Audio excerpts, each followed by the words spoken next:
What is up, everybody? Welcome to the Throwdad podcast. It's your host, Ryan Trossel, aka Ryan.Throwdad.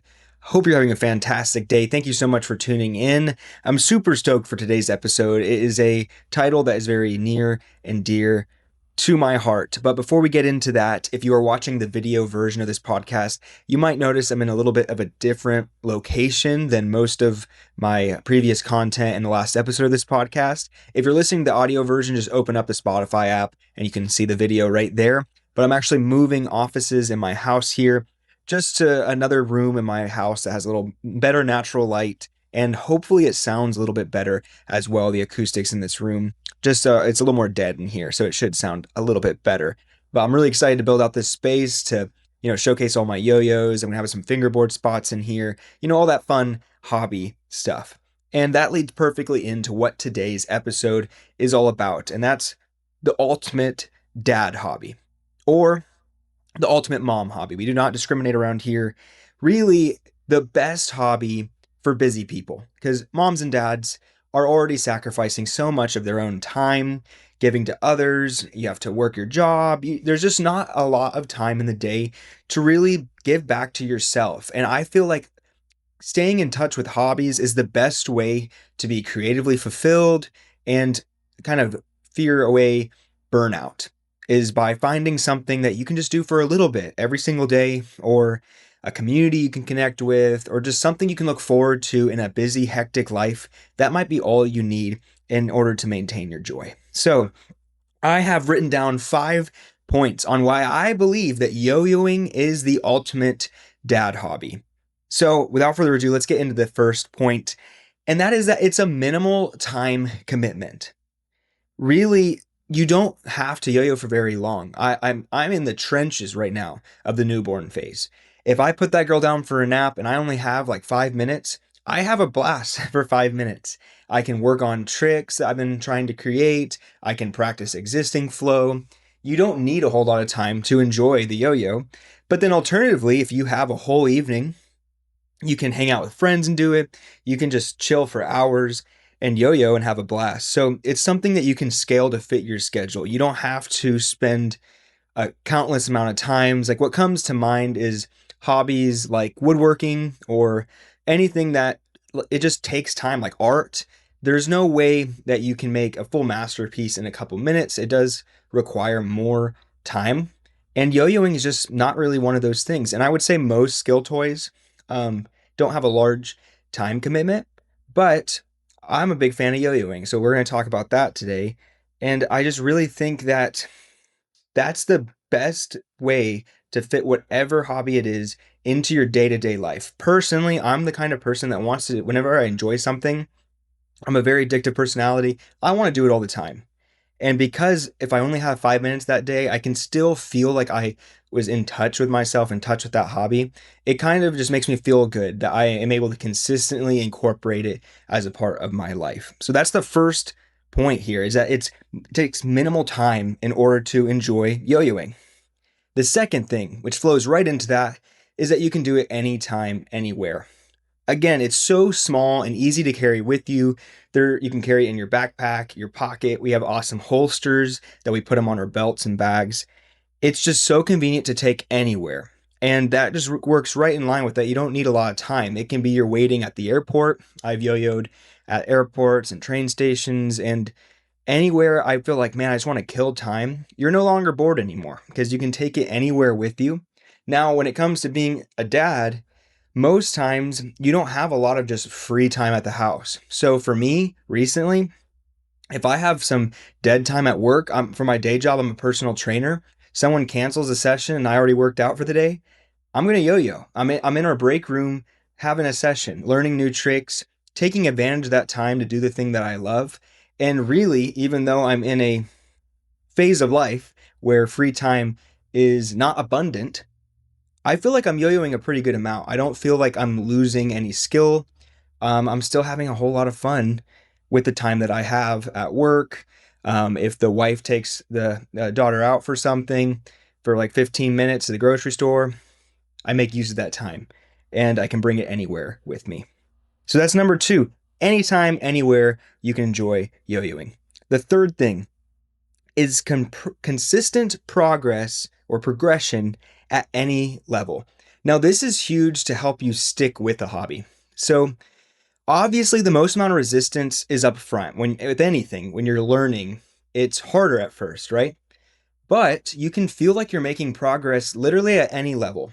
So, in the beginning, it might be going through beginner trick lists, checking these things off, continuing to build your vocabulary, you will, if you will, of mounts and basic tricks. That's a very rewarding process. And honestly, it's a really fun time in your yo-yoing career is just learning all those basics and building that foundation. So you get that like momentum on your side feeling pretty much right away. As soon as you learn to do a sleeper, you're off to the races from there. But then what's also awesome is even at an advanced level, you can work on your flow, your trick creation, maybe you're competing, you can work on building your routines, synchronizing to music. There's always some element of your creativity and artistry that you can progress on. And it's not all things that you can do that at every single level and have fun at every single level.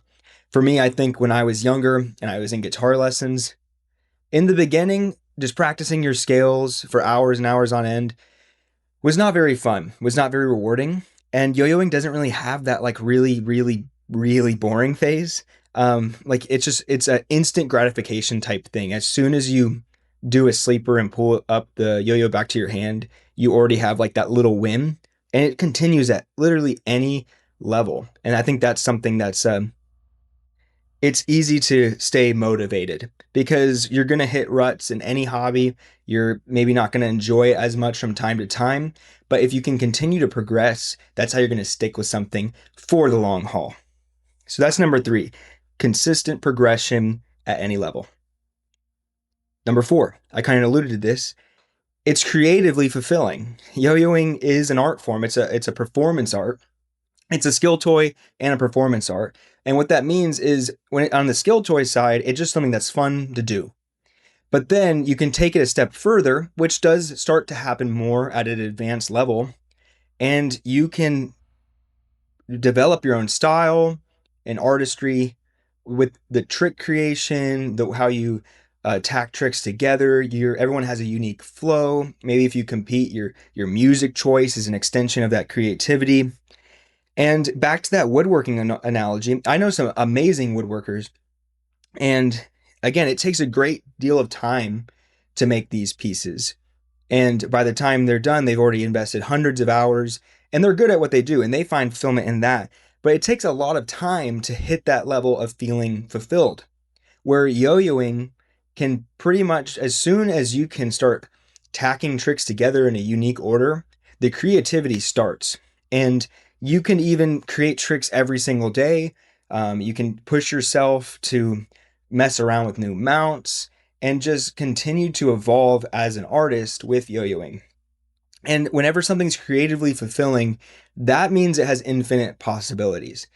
Yo-yoing is not a video game that once you hit the final level or collect all the trophies, then you're done. Like you kind of have hit the ceiling, if you will, in yo-yoing. That never happens. You can yo-yo for 100 years and still have 100 years after that you could have continued to progress. Obviously, what you're working on will vary from time to time and where your skill level is, but because you can have your own creative edge, it will keep you entertained forever. And that's what makes yo-yoing so awesome. So that was number 4, is that it's creatively fulfilling. Number 5, and in my personal favorite, what drew me back to this hobby is it has a great community. The yo-yo community is very positive and welcoming. As someone, if you listened to my last podcast, if you haven't, go check that out. That's how I got into yo-yoing. But after a pretty considerable break, when I came back into it, the reason I wanted to get back into yo-yoing specifically was the community. I knew that was something I was missing. And then to be kind of welcomed with open arms, I have been posting for well over 100 posts on Instagram, TikTok, YouTube. I have not gotten any negative comments. It's always people trying to help you get better, help pump you up.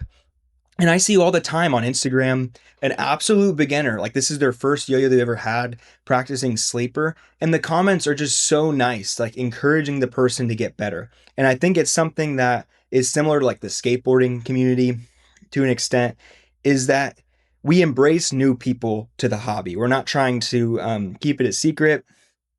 And you can, that same feeling when you land your first trapeze versus, quadruple Brent Stall or whatever the kids do nowadays. It's the same feeling of like fulfillment and oh my gosh, I just did that. So even a super advanced yo-yoer can still relate to the beginner because we all had to be there, and it's the same feeling that we're all chasing with this hobby. And if you're someone like myself who likes making videos or content of any kind, having a great community to share your yo-yo videos or whatever, your yo-yo photography, whatever it might be, is just an awesome thing to have in this hobby. It's far more than just the yo-yo itself. It's all these awesome people on the internet and events. I remember as a kid going to my local library where we had like a yo-yo club.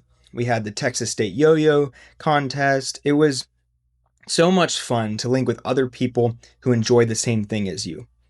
So that's number 5, is that it's a pretty freaking awesome community. And that is my 5 points, guys. I don't want to make these podcast episodes too long. And again, I don't want to take too much of anyone's time, but it's been on my mind a lot lately. I think that yo-yoing is the perfect dad hobby, aka the perfect hobby for busy people. And those are my 5 reasons why. I would love to hear in the comments or from wherever you're watching this, why do you yo-yo and what has made you stick with yo-yoing? Do you agree with some of the points I've made? Do you disagree? Would love to hear everyone's thoughts in the comments of wherever you are streaming this. I am going to continue to be a dad who yo-yos because it's a really good time. And I feel like as adults in general, kids have hobbies, kids play with toys, kids have fun. And somewhere along the way, people just stopped doing that. And I never really understood why we just cut that out cold turkey. I think the more play we can have in our life, especially when life is busier or hectic, the more joy we bring in as well. I find so much fulfillment from any of my skill toy hobbies, from making my videos in the community. It's that fun thing I get to look forward to every single day. And I want to get as many people as possible to find what that thing is for them. And who knows, maybe it's yo-yoing for you as well. Thank you guys so much for tuning in to the Throwdad podcast. I'm having a blast making these. I had a lot of really nice positive comments on the first episode, so I appreciate everyone who listened and commented and liked. If you haven't already, make sure to save this or subscribe wherever you're streaming it. I would really appreciate it. I'm going to try my darn best to make an episode every single week. I said I'm going to try it because, again, I'm a busy dad. Life is crazy, but I'm going to try my best to stick to that. So, maybe hold me to it, comment on my Instagram post to make sure I'm staying up with it. But thank you guys so much for listening and watching, and I will see you in the next episode.